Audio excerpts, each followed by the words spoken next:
Do you really know Angola? Angola is the 22nd biggest country in the world, 14.5 times bigger than its former colonizer.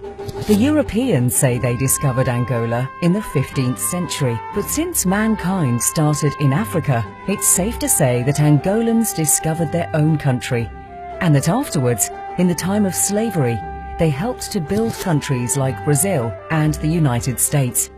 In Angola, people speak Portuguese, helping to make it the most spoken language in the Southern Hemisphere, and the 5th in the world.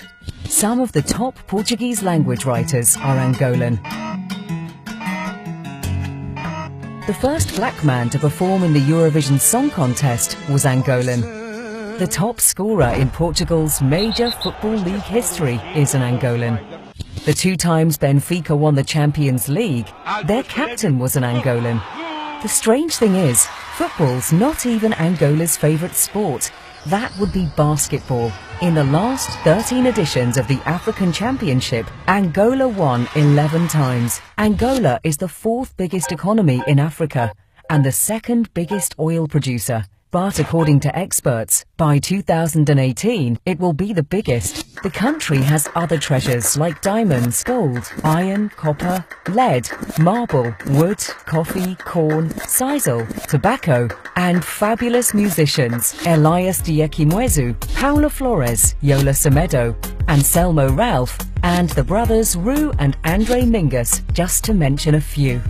Angola is the homeland of the 3rd hottest music genre in the world and of the 2nd hottest music genre in the world, which would later give birth to the hottest music genre in the world. Kylie Minogue, Jamie Foxx, Mickey Rourke, Samuel L. Jackson and Kristen Stewart are some of the names set to star in the films of Hollywood producer and Angolan citizen Rui Costa Reis. Angola just recently started producing its own serial dramas, and one has already been nominated for an Emmy. In the first decade of the 21st century, no economy has grown more than Angola. Not even China.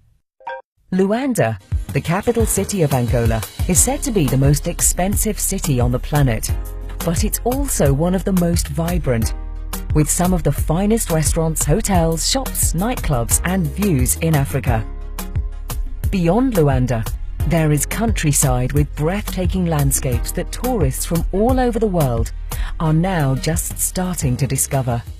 Angolan Lila Lopez was voted the most beautiful woman in the world in 2011. But you see, when we talk about Angolan women, it's tough to say who's the most beautiful. Weather can get hot in Angola, sure, but have you tried the beer? One of the richest women in Africa is Angolan. Oh, and she's pretty too.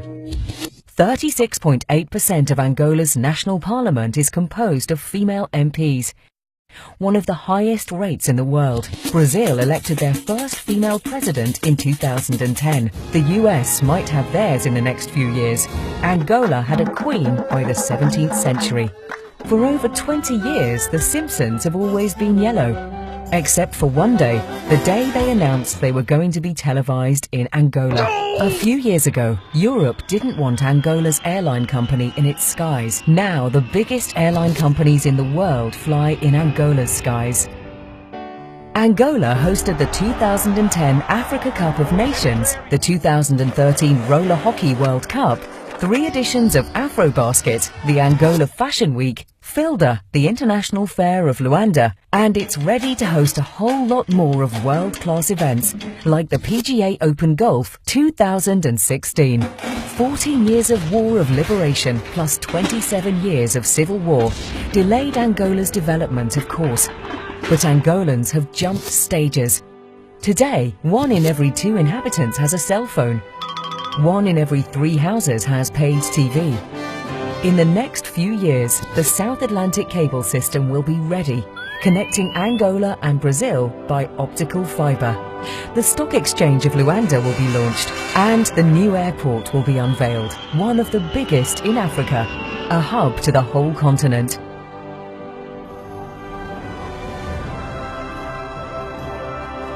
This is what Angola achieved in a little over a decade of peace. Imagine where it might go from here. Proudly, Angola.